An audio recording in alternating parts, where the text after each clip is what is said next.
हम जो बड़ी कंपनियां हैं उनको जोड़ेंगे। प्रधानमंत्री के पैकेज के तहत लाया जाएगा।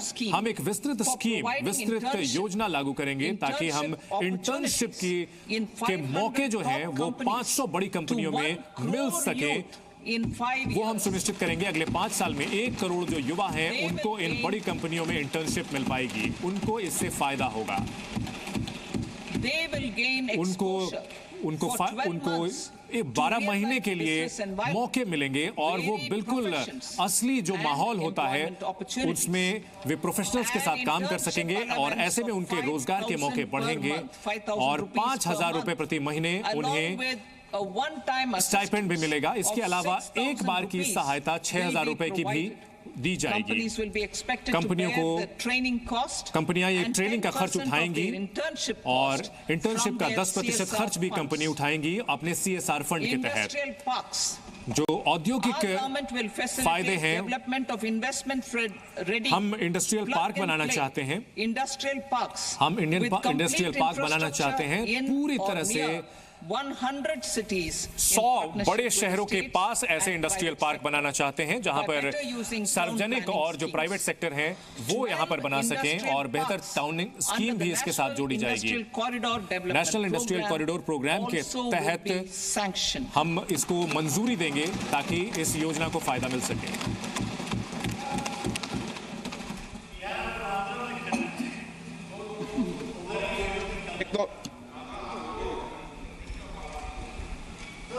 वेजी भाई पर नो प्लीज बैठिए।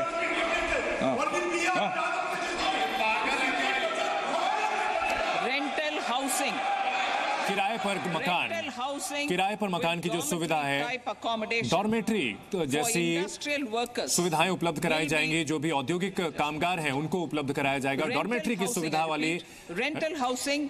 रेंट पर हाउसिंग सुविधा उपलब्ध कराई जाएगी और जो औद्योगिक कामगार हैं उनको सुविधा ये मिल पाए ये सुनिश्चित करेंगे। और PPP मोड में, पब्लिक प्राइवेट पार्टनरशिप मोड में इसे लागू किया जाएगा और जो बड़ी इंडस्ट्रीज हैं उनसे मदद ली जाएगी। ओनरशिप, लीजिंग और अलग अलग जो सुधार हैं वो लागू किए जाएंगे ताकि जो भारत की जो शिपिंग इंडस्ट्री है, जहाजरानी जो इंडस्ट्री है, उसको फायदा मिले और ज्यादा से ज्यादा रोजगार के मौके बन सके। जो अहम क्रिटिकल मिनरल मिशन है उसकी हम स्थापना करेंगे ताकि जो घरेलू उत्पादन है वो बढ़ सके, जो खनिज हैं उनको फायदा हो, जो अहम हमारे खनिज हैं उनका उत्पादन हो सके। इसमें हम तकनीकी तौर पर आगे हम बढ़ेंगे। उत्पादकों की जो जिम्मेदारी होगी वो बढ़ेगी, एक ढांचा बनाया जाएगा और इसके जरिए हम उनको सही तरीके से पूंजी उपलब्ध करा सकेंगे। हमारी जो सरकार है जो विदेश में हमारे ब्लॉक्स हैं उनकी माइनिंग हो सकेगी। इसको हम पहले से शुरू कर चुके हैं। डिजिटली पब्लिक इंफ्रास्ट्रक्चर जो एप्लीकेशंस हैं उस पर भी हम ध्यान देंगे। इससे जो सेवा क्षेत्र है वो काफी तेजी से बढ़ेगा। हम DPI एप्लीकेशन बनाने का प्रस्ताव रखते हैं और इससे उत्पादकता की जो बढ़ेगी और साथ से साथ कारोबार के मौके बढ़ेंगे और प्राइवेट सेक्टर को इसका फायदा मिलेगा। और हमने अलग अलग क्षेत्रों में प्लान किया है, क्रेडिट, ई-कॉमर्स क्षेत्र, शिक्षा, लॉजिस्टिक्स, लॉ एंड जस्टिस के अलावा MSME सर्विसेज की डिलीवरी और जो शहरी प्रशासन है उसमें इसे लागू किया जाएगा। IBC इकोसिस्टम हम बनाएंगे, एक समेकित तकनीकी प्लेटफॉर्म बनाया जाएगा जिसका मकसद जो IBC यानी इंसॉल्वेंसी बैंक्रप्सी कोड है उसमें हम लागू करेंगे और ताकि इसमें जो सभी हितधारक हैं उनको फायदा मिल सके।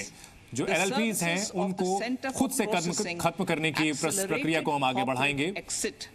C-PACE जिसमें कि जो भी अपने खुद से LLP अपने बंद करना चाहते हैं हम चाहेंगे कि उनको कम समय में यह सुविधा उपलब्ध हो सके। राष्ट्रीय कंपनी लॉ ट्रिब्यूनल IBC ने कई समस्याओं का समाधान किया है जिसमें 1000 कंपनियों के विवाद जो थे उनको निपटारा किया है और 3.3 लाख करोड़ रुपए इससे जो कर्जदाता थे उनको मिला है, In addition, उनको उगाही करने में मदद मिली है। इसके अलावा 28,000 जो ऐसे केसेस थे जिसमें 10 लाख करोड़ से ज्यादा मामले थे, उनको हमने पूरी तरह से निस्तारित किया है, खत्म किया है। आईबीसी में उचित बदलाव किए जाएंगे और जो ट्राइब्यूनल है और जो सर्वोच्च ट्राइब्यूनल है उसकी भी शुरुआत की जाएगी ताकि जो दिवालिया की प्रक्रिया है वो जल्द से जल्द निपटाया जा सके। और इसके लिए हम जरूरी कदम उठाएंगे ताकि और कंपनी एक्ट के तहत ही इसे खास तौर पर एक्सक्लूसिव तरीके से साबित किया जाएगा। कर्ज की उगाही की अगर बात की जाए तो जो कर्ज की उगाही के लिए जो ट्राइब्यूनल है उनको मजबूत किया जाएगा। अतिरिक्त ट्राइब्यूनल की स्थापना की जाएगी ताकि जो रिकवरी है यानी उगाही है वो बेहतर की जा सके। शहरी विकास को लेकर के अगर हमारी बात करें तो हमारे जो शहर हैं वो विकास के हब हैं। हमारी जो सरकार है वो राज्यों के साथ मिलकर के काम कर रही है ताकि जो शहर है उनको विकास के केंद्र के तौर पर स्थापित किया जा सके ताकि जो आर्थिक और ट्रांजिट यानी यातायात की व्यवस्था है वो मजबूत हो सके। और जो टाउन प्लानिंग की स्कीम है उसका हम इस्तेमाल कर रहे हैं। हम क्रिएटिव तरीके से शहरों का फिर से पुनर्विकास करना चाहते हैं। जो मौजूदा शहर है उनको हम पूरी तरह से आमूलचूल बदलाव के तरीके से हम नए ढांचे में विकास करना चाहते हैं और ताकि जो मार्केट बाजार की जरूरत है उसी हिसाब से वे विकास कर सके। अगर सार्वजनिक परिवहन की बात की जाए तो हम इसके लिए ऐसा विकास करना चाहते हैं जिससे कि जो 14 बड़े शहर हैं जहां की आबादी काफी ज्यादा है उनको हम सही तरीके से फंड उपलब्ध करा करके विकसित करेंगे। अर्बन हाउसिंग शहरी अगर शहरी आवास योजना की अगर बात करें तो अर्बन 2.0 ये 1 करोड़ जो शहरी गरीब और मिडिल क्लास फैमिली हैं उनकी जो जरूरतें हैं उनको पूरा करेगा और इसमें 10 लाख करोड़ रुपए खर्च होंगे। इसमें सरकार की ओर से 10 लाख करोड़ रुपए खर्च होंगे और इसमें जो केंद्रीय मदद वाली 2.2 लाख करोड़ रुपए की योजनाएं हैं वो अगले 5 साल में लागू की जाएंगी।